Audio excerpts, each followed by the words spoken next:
पीले दांत वाली बहू। रंजना कभी ब्रश नहीं करती थी। उसे कितनी बार उसके माँ बाप ने डांटा, लेकिन उसका कोई असर उस पर होता ही नहीं था, जिस कारण से उसके दांत पीले पीले हो जाते हैं। शादी के बाद। अरे बहू, वैसे तो तुझ में कोई कमी नहीं है, पर तेरे दांत इतने पीले कैसे हैं बेटा? कैसे मतलब? कोई सर्जरी थोड़ी ना कराई है। वो तो क्या नाम, मैं ब्रश नहीं करती थी तो पीले हो गए। अब क्या करूं? आप कहे तो लाल करवा लूं या फिर काले? यार ये क्या है, क्यों माँ से लड़ रही हो? लड़ रही हूँ? अरे मैं लड़ रही हूँ या ये बोल रही है कि दांत पीले हैं, पीले। अरे तपस्या थोड़ी ना की है इन्हें पीले करने के लिए। बकायदा ब्रश नहीं किया है 20 साल तक, तब जाकर।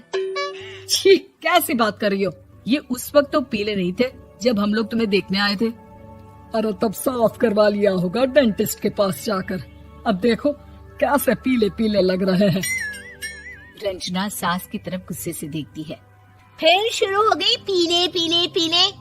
अरे पीले तो तब भी थे जब मेरे हाथ का रसगुल्ला उड़ा उड़ा कर खा रही थी और बोल रही थी, लड़की नहीं गुणों का खजाना दे रहे भाई साहब।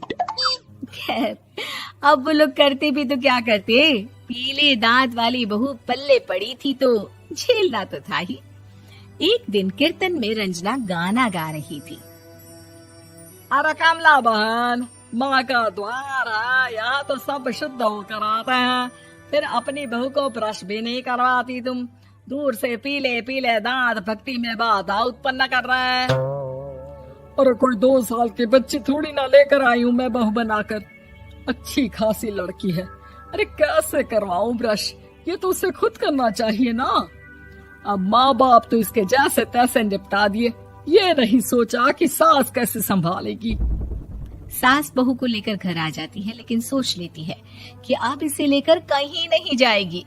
अगले रोज बहू कहती है, अरे क्या हो गया, मंदिर नहीं जाना क्या? कीर्तन का वक्त हो रहा है।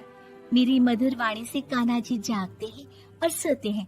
आप तो जानती है ना उनकी भक्ति में कितना मन लगता है मेरा। वो क्या है ना, तबीयत ठीक नहीं लग रही है मेरी, आराम करूंगी मैं। तबीयत ठीक नहीं लग रही? अभी तो मिथुन के गाने पर नाच रही थी आप, और अब बोल रही है कि तबीयत ठीक नहीं लग रही। अरे भक्ति में मन लगा लो सासू माँ, ऊपर जाना है, क्या मुंह दिखाओगी आप? हाँ? सास को बहू की बात पर गुस्सा आ जाता है। मैं क्या मुंह दिखाऊंगी, इसकी चिंता तो ना कर, समझी? अपने मुंह की चिंता कर, जो ये पीले पीले दांत लेकर हर जगह पहुंच जाती है। पता है लोग कितना मजाक बनाते हैं। ना जी ना, मैं नहीं जाना कहीं तेरे साथ। तो ये बात है। कोई ना, मत जाओ, मैं अपने कमरे में ही बैठकर भक्ति कर लूंगी। ऊपर वाला दांत थोड़ी ना देखता है, मन देखता है, भावना देखता है। और अरे बस बस, तू सब कुछ दिखा, बस ये सफेद चमकदार दांत ना दिखाना किसी को, है? जा यहाँ से। बहू को सास की बात का कोई फर्क नहीं पड़ता, वो तो जैसी थी वैसी ही रह जाती है। सुबह नहाकर किचन में खाना बनाना, फिर खाना खाना, कीर्तन भजन करना और सो जाना। एक दिन, माँ जी मैं सहेली के घर जा रही हूँ, शाम को लेट आऊंगी। हाँ, तो जाना, मैंने कौन सा तेरी आरती करनी है घर पर बैठकर। रंजना सहेली के घर जाती है, जहाँ वो पार्टी में जाने की तैयारी कर रही होती है। अरे शिखा, कहाँ जाने की तैयारी कर रही है? मैं गलत वक्त पर आ गई क्या? अरे नहीं यार, उल्टा सही वक्त पर आई है। मैंने ये साड़ी और ज्वेलरी निकाली है यार, शाम को इनके ऑफिस की एक पार्टी में जाना है। बताना कैसा लग रहा है ये सब? नहीं यार, इस ड्रेस के साथ तो वो वाली ज्वेलरी अच्छी लगेगी। हाँ, सही बोल रही है, मैंने ध्यान ही नहीं दिया। वैसे तो हमेशा से मस्त फैशन सेंस रखती है। तो बड़ा जाती होगी ना पति के साथ पार्टी में। रंजना कुछ नहीं बोलती, बस सोचती है कि यार काश ये बात सही हो जाती, पर मैं क्यों नहीं जाती पार्टी में? क्या इन लोगों की कोई पार्टी होती नहीं होगी? रंजना घर आती है और रात में पति से सवाल करती है, एक बात बताइए, आप मुझे किसी पार्टी में क्यों नहीं ले जाते? क्या आपकी यहाँ ऑफिस में पार्टी नहीं होती? पति बेचारा क्या कहता कि दांत पीले हैं तुम्हारे इसलिए। अरे कोई पार्टी होती नहीं हम लोगों के ऑफिस में, तो कहाँ से लेकर जाऊं? और मार्केट, मॉल, कहीं वीकेंड घूमना, कहीं तो। अरे यार सारे हफ्ते में एक छुट्टी मिलती है, तो सोचता हूँ कि आराम ही कर लूं। क्यों? रंजना मन मार के रह जाती है। पहले कभी सास के साथ मंदिर जाया करती थी, लेकिन वो भी सास ने ले जाना बंद कर दिया। घर बैठी बैठी रंजना बोर हो जाती है। तभी उससे आइडिया आता है और वो मायके जाने का सोचती है। सासू माँ, 2 दिनों के लिए मम्मी के घर जा रही हूँ। अच्छा अच्छा ठीक है, आराम से जा। और हाँ, माँ से कुछ अच्छी आदत सीख कर आना कि कैसे शरीर के हर भाग की तरह दांतों की सफाई भी जरूरी होती है, समझी? शुरू हो गई ना आप। वो लोग आपकी तरह नहीं है कि छोटी छोटी बात का बतंगड़ बना दे। उन लोगों के लिए मैं मायने रखती हूँ, ना कि मेरे पीले पीले दांत।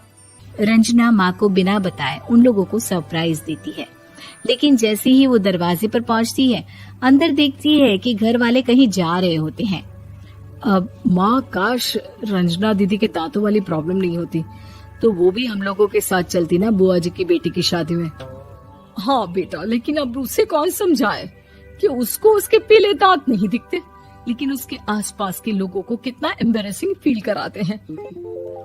मुझे तो कितनी बार उसके स्कूल की टीचर ने शिकायत की कि उसके साथ कोई लड़की बैठना भी नहीं चाहती, और ना ही कॉलेज में कोई उससे बात करना चाहता था। लेकिन पता नहीं क्यों उसे ये बात समझ में ही नहीं आती। कोई कमी नहीं है उस लड़की में, बस यही कि दांत पीले हैं। वो तो भला हो जीजा जी और उनकी माँ का, जो दीदी को जैसी है वैसे ही रखा हुआ है। रंजना को अपने घर वालों की बात सुनकर बहुत दुख होता है। वो सोचती है कि वो क्या करे, लेकिन फिर वो सीधा डेंटिस्ट के पास जाती है, अपने दांत चमकाती है और कसम खाती है कि वो रोज ब्रश करेगी। अरे क्या हो गया?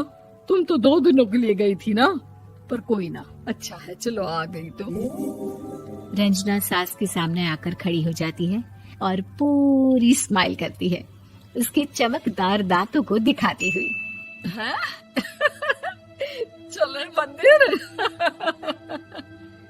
माँ, मुझे माफ कर दीजिए, मैंने आप लोगों को बहुत एम्बैरेसिंग फील करवाया। मैं आज से रोज ब्रश करूंगी।